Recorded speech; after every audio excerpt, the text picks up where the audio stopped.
Hello, and welcome to the LSEG Sustainable Growth podcast, where we talk to leading experts on topics right at the intersection of sustainability and finance. I'm Jane Goodland, and this week I'm talking to Yuki Yasui, who's the Managing Director of the Asia Pacific network of GFANZ, otherwise known as the Glasgow Financial Alliance for Net Zero. As you may know, GFANZ is a global coalition of leading financial institutions committed to accelerating the decarbonisation of the global economy. It was launched in 2021 by UN Special Envoy for Climate Action and Finance Mark Carney and the COP26 presidency in partnership with the UNFCCC Race to Zero campaign. Before we hear from Yuki, a quick reminder to follow us so you don't miss any future episodes, and also don't forget to rate us on Spotify, Apple Podcasts or any other platform you use. Right, let's hear what Yuki had to say. Hello, Yuki. Thank you so much for joining us on the LSEG Sustainable Growth podcast. I believe you're in Singapore today. So I've been really looking forward to speaking with you. And I know that you've been involved in sustainable finance for a really long time. Can you tell us a bit about that and also how you've come to be working with GFANZ? Thanks very much, Jane, for having me.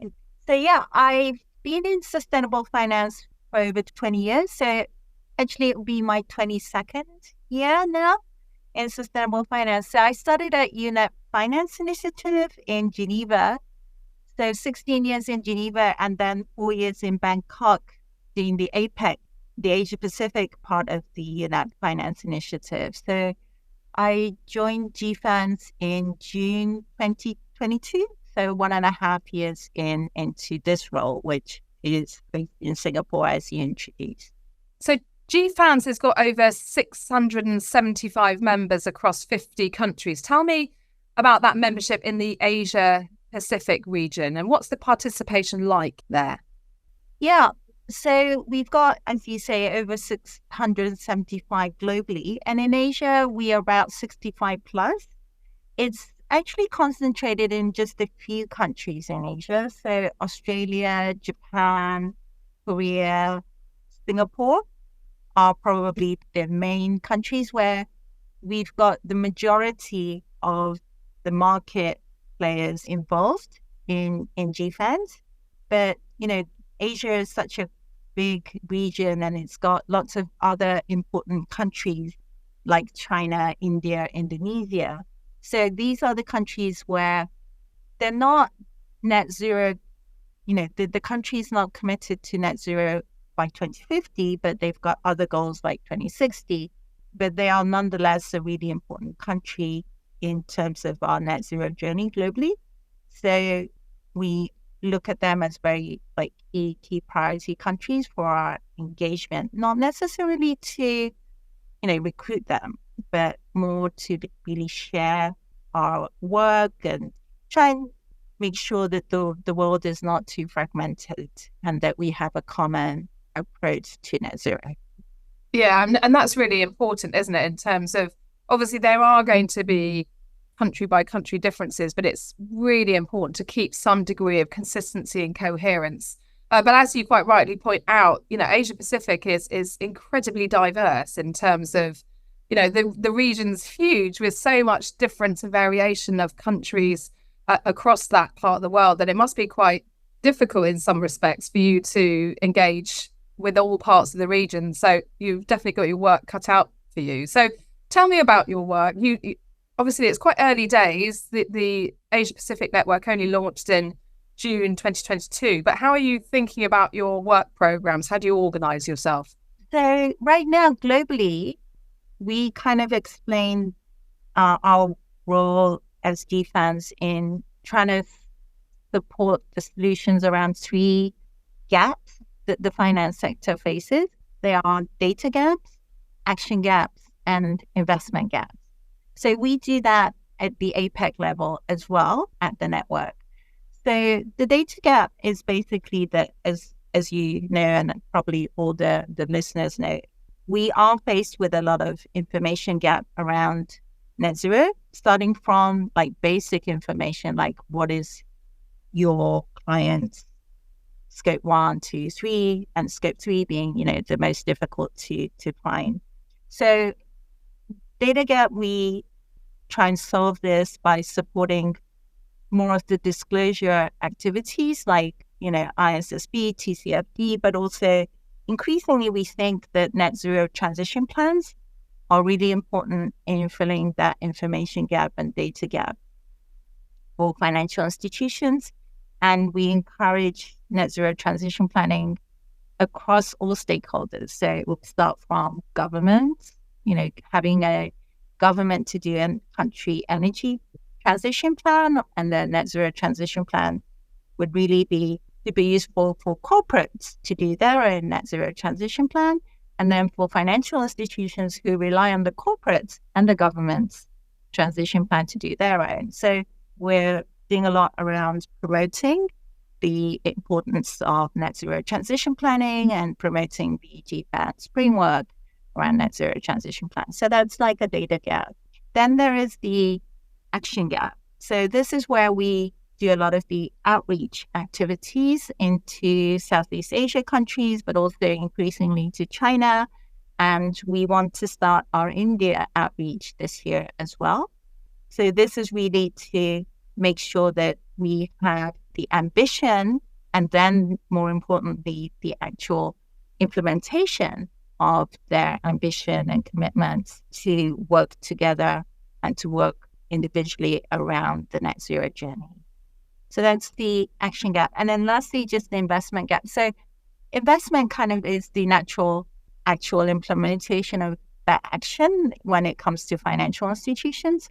So there it is very much about understanding, in Asia especially, really understanding what are the financing that we need to deliver.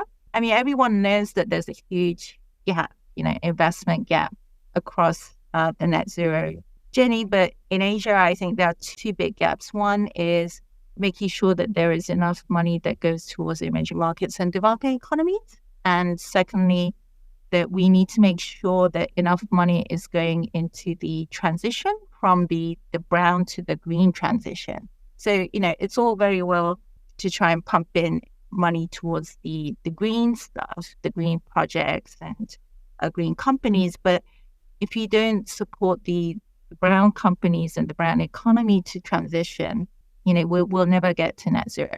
Yeah, and that's why, we're hearing more and more about transition finance specifically in terms of mobilizing or ways to mobilize finance into those transitioning traditional economies, if you like, particularly in the energy sector, which we're going to come on to shortly. Yes. But before we do, I wanted to understand a bit more about, we talked earlier about the fact that you've got, a huge region, a great deal of diversity, but can you help us understand a little bit about which countries are perhaps more advanced? And presumably that's some of the ones that you've talked about who are already with membership of GFANZ, but also perhaps kind of thinking about why those countries are further ahead and therefore, what we can learn and perhaps replicate elsewhere in the region. I wouldn't single out so many countries specifically that are more advanced or less advanced, but rather I think what really helps the country to move on their net zero efforts is whether they kind of understood this as an opportunity, as a growth opportunity for them and a market development opportunity. And so it's about reskilling workers and the economy, reskilling the economy, developing new models that would boost their exports or get more foreign investment into the country, and that they see decoupling of their growth with CO2 growth as an opportunity rather than a cost. I think if they see any of those, it does tend to make the government more excited and the corporates and the FIs more excited in doing it. So in Asia, there's a growing population with growing energy demand. So, it's not like a mature economy, although parts of Asia are in the mature economy, but a lot of the countries in Asia are still fast growing. So we need to make sure that it is a decoupling of that growth and the net zero. And do you think, different countries presumably are at different stages of that perception over the challenge, right? So some of them must be thinking, some countries are looking at this as an opportunity, while others are still kind of thinking this is a massive risk and cost, which frankly, is difficult to absorb. And so is that where GFANZ then seeks to engage to try to demonstrate that this can be an opportunity and this can be a growth story, actually all in the same effort? Yeah, I think that's what we're trying to do. There's a couple of different ways that we are doing it. I guess one could be the example of the JETPs that we are involved in. So it's the Just Energy Transition Partnership that is going on in Indonesia and Vietnam. And these are G7 country-to-country partnerships traditionally. But what's quite interesting about JETP is that they've decided to involve private finance from the start. So GFANZ is involved together with financial institutions in making sure that, private finance is already seen as a key kind of capital mobilization partner of this government-to-government partnership. And it kind of provides that message that Indonesia and Vietnam can really attract foreign investment and very good, quality investors into the country that are going to be supporting their growth into new industries and new export opportunities as well. And specifically, what do those partnerships actually fund? What sorts of things is that finance going towards? It's called Just Energy Transition Partnership. So it is very much focused on the energy transition. The idea is really to support the governments of Indonesia and Vietnam to accelerate their transition through both private and public finance. And traditionally, these kind of G7 government to government would just directly, do some public financing of, government activities. But here we are talking about using government and public finances as leveraging private finance to come in and to do much more than, what the government can do by themselves. So I guess here the role of the government is to provide, support the Indonesian government and the Vietnam government with putting up a accelerated energy transition plan that can then identify where their investment needs are and what capital, I guess then we're trying to respond with saying this kind of capital can fund this type of project. So everything, it can include anything from very green projects like renewable energy to some of the more frontier type of transition finance, which is like how do you accelerate the retirement of coal-powered power plants so that then it can be transition from coal-fired power plants, renewable energy can be accelerated. And then in terms of thinking about other challenges specific to the Asia-Pac region, we've already talked about the fact that you've got kind of different stages of economic maturity in the different countries, and also that there's a perception around whether or not this is frankly just a cost or whether it's an opportunity. But are there any other specific challenges associated with transition in the region which are unique to the region? Yeah, I think there is definitely, because in Europe, a lot of these like high emitting assets, like coal-fired power plants or, the steel factory or so forth, they're already at maturity or even like they're at the end of their use of life, or they've actually surpassed it and people are just extending it. And they're ready to be, replaced by renewable energy or other low carbon technologies. Whilst in Asia, a lot of the fire power plants are in their early teens. So they're like 13 years old. Even like ASEAN, it's about 11 years old. And then in like Japan and Korea, they're still about 15 years old or something, very new. And in Europe, it's over 30 years old. US, it's over 40 years old. So that means that the energy transition looks very different between Europe, US, North Asia and Southeast Asia, for example. And in Southeast Asia, people will be tempted to just keep on using them for the next 30 years until it gets to maturity and end of life. But if we do that, we'll be burning, all our carbon budget. 2/3 of the carbon budget is stuck with them. So it will be burning out carbon budget, which means that accelerating that retirement and replacing it with sustainable energy is going to be one of the key priorities for the region, which doesn't exist, in Europe. It does exist in other markets, like in Latin America. There are some countries that have a similar challenge as well. I think it's a really useful example, actually, of how energy transition has to be really tailored regionally, because we're, quite obviously we're not all at the same position, but it really does change the dynamic of what's required for that specific transition in that area. So thank you for sharing that, because I think it's really, really useful. So we've talked about energy transition and retirement of fossil fuel related sources. So let's move on specifically to coal, because I know that in December of last year, the network published recommendations for the financing of managed phase out of coal-fired power stations in Asia Pacific. So can you tell us more about those recommendations, why they're needed? I think we've kind of alluded to the fact, but why are they needed, and what do the recommendations actually say? Thanks very much for introducing this. So this has been our flagship project for our inaugural year at the Asia Pacific Network at GFANZ. And we've already talked about the significance of it. And so what we try to address is the challenges that finance faces when it comes to financing an accelerated retirement of coal. There are two things that we thought was really important to address. One is the credibility question.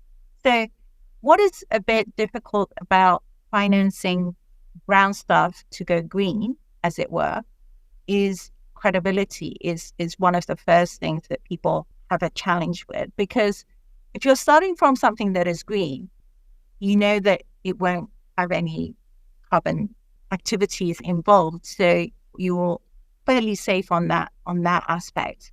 Whilst if you're supporting something that is currently brown and you are supporting them to go green, the question is greenwashing, because you could be pretending to support their transition, or the company could be saying that they're going to be transitioning, and you just pump money into it. And in 10 years' time, they might not have gone anywhere as well. Who knows? Because you are, supporting a brown company after all. So what is the credibility of saying that you're supporting an early retirement of coal? What is it that you are standing on? What is the credibility based on? So there are three things that usually we in the recommendation, we said that we need to look at. It's the credibility of the country that the power plant is based. Does it have its own commitment to come out of coal and go into the low carbon net zero journey? And the company as well. What is the company's own ambition and plans and its ability to implement a managed phase out? And then lastly, the characteristic of the coal-fired power plant that is in question itself. So the individual asset level credibility of it as well. So there's three things that need to be, not all of them need to be perfect. You can have depending on the country, the word of the company could be enough for the financiers to see it as a credible, managed phase out, even if the country itself might not have, such a fantastic net zero coal phase out plan itself. Because a lot of countries actually don't. They are still in the process of coming up with an energy transition plan that clearly states that there is no new coal.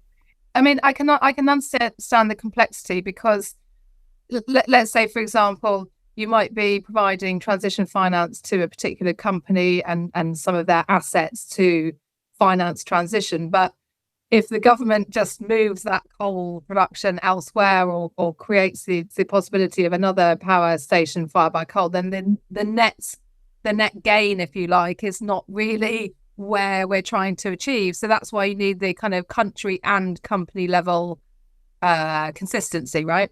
That's right. Yeah, there's a leakage problem where you are like, yeah, even if you try and get one coal power plant to retire early, yeah, if another coal power plant pops up in another part of the country, we're still back to square one.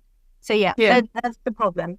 Although, if the company is committed and the company has influence in the market, it might be it might still be good enough to say that at the portfolio level, if the company is committed in doing this, it will provide enough message to convince, the country also to do so. And if it has enough shares in the market, if they're replacing a coal power with renewable power, that might already deter any new coal power plants to be built as well. So the country context is hugely important here. So you've talked about the credibility issue. What were the other parts of the recommendation? So the other parts is actually the impactfulness. So there are 3 types of impacts that we were looking at. One was, of course, the CO2 impact. So what difference does it make if you retire a coal-fired power plant 5 years early or 10 years early? So we need to make sure that there is a real CO2 benefit there. The second one is the financial viability. After all, if private finance is supposed to come in here, it needs to be commercially viable. So that's the second part. And the third one is the just transition. So is it socially viable as well? Does the company and the country have a just transition plan that is associated with the benefit so that the community and the workers have an exit plan and are, well prepared to leave this coal-fired power plant to retire and that they can move on. So I think this sounds like a great set of recommendations. The question is what do you do with them now? And then that kind of leads into my final question, really, is about what does the go forward plan look like for the network? And I'm assuming promoting the recommendations is part and parcel of the next 12 months plus for you guys. Yeah. So for our next set of activities, so we start our year, we're currently in year 2 of the network, and then we'll be starting year 3 from July this year. And so first of all, we'll be holding the Asia Pacific Summit of GFANZ in April, so 12th to the 17th of April in Singapore. We'll be talking about these 3 gaps, the data, action, and investment gaps, and how GFANZ is working globally on this, and how, the APAC network is responding to this challenge. And we'll be having quite an exciting program for these 4 days during 12th to 17th of April. And then the other things are like, China, we've started our work in China and we need to continue that and build momentum. India is the new country that we want to add to our outreach engagement for our year 3. And the other thing that is coming up by June this year is a set of case studies around net zero transition plans in the region. So last year, we published a set of case studies on the components of net zero transition plans for financial institutions in Asia Pacific. So at the time, there weren't that many financial institutions that were thinking of net zero transition plans. People had different things that they were doing within TCFD, within sustainability reports, we would see as good components of a net zero transition plan. So we were featuring these components and saying that, net zero transition plan might be something new that you're hearing these days, but it actually comes from and builds upon a lot of work that you've already been doing. So we compiled a case studies report around that last year. This year is like our second iteration. And here we are actually now seeing the first set of net zero transition plans end to end. And some are already calling it net zero transition plans. Some are still not calling it that, but it has all the elements of it. So we're featuring those, especially in Asia, so that people can reference and learn, and and it's a way of sharing experience. And we find that case studies are actually a really attractive tool for many people. So we'll be issuing that at the end of June. The other things are, like, as you say, managed phase out of coal is going to be still very important for us. Then we now have this principle-based recommendations on what good looks like on managed phase out, but we want to try and apply that to specific markets in Asia. So we're going to be applying it to the Japan market to see what kind of role does managed phase out have in Japan. Well, first of all, is it whether they've got a role in Japan, and if so, how, what is the role, and what is the role of financial institutions in that managed phase out. So we'll be doing a market study in Japan, and then hopefully that will feed into our work with the Monetary Authority of Singapore's initiative called Traction, which is the transition credits, carbon credits initiative that they have. Meaning that we think that the financial viability that I was talking about can be solved possibly through carbon credits, that quite a lot of that financial viability question is something that the carbon market may be able to absorb. But the question is, there again, there's a whole new set of questions about what is the carbon credits integrity and, credibility. So that's a whole new question that is on top of, what is the credible managed phase out. So we'll be working on understanding the carbon credits of managed phase out. And then there is the Southeast Asia policy engagement that we want to do. Basically, this is to try and engage and speak with financial regulators around net zero transition plans. So we want them to be excited and support their domestic financial institutions in doing net zero transition plans, because we think that is really good for their market development, both the financial market development, but also their economic development overall as well. Wow, Yuki, you really do have a huge amount on your to-do list. And frankly, I'm exhausted just listening. But I do think that you're doing some incredible work. So thank you so much for everything you do in the region. And I absolutely look forward to seeing how you get on over the next 12 months. Yeah, thank you, Jane. Look forward to coming again. That's it for this week's episode of the LSEG Sustainable Growth podcast. And what incredible work Yuki and the team are doing there in Asia Pacific. I hope you found that conversation both informative and inspiring. If you've got questions, comments, or someone you'd like us to talk to, then do get in touch by email at fmt@lseg.com. That's all from me, but watch out for the next episode very soon.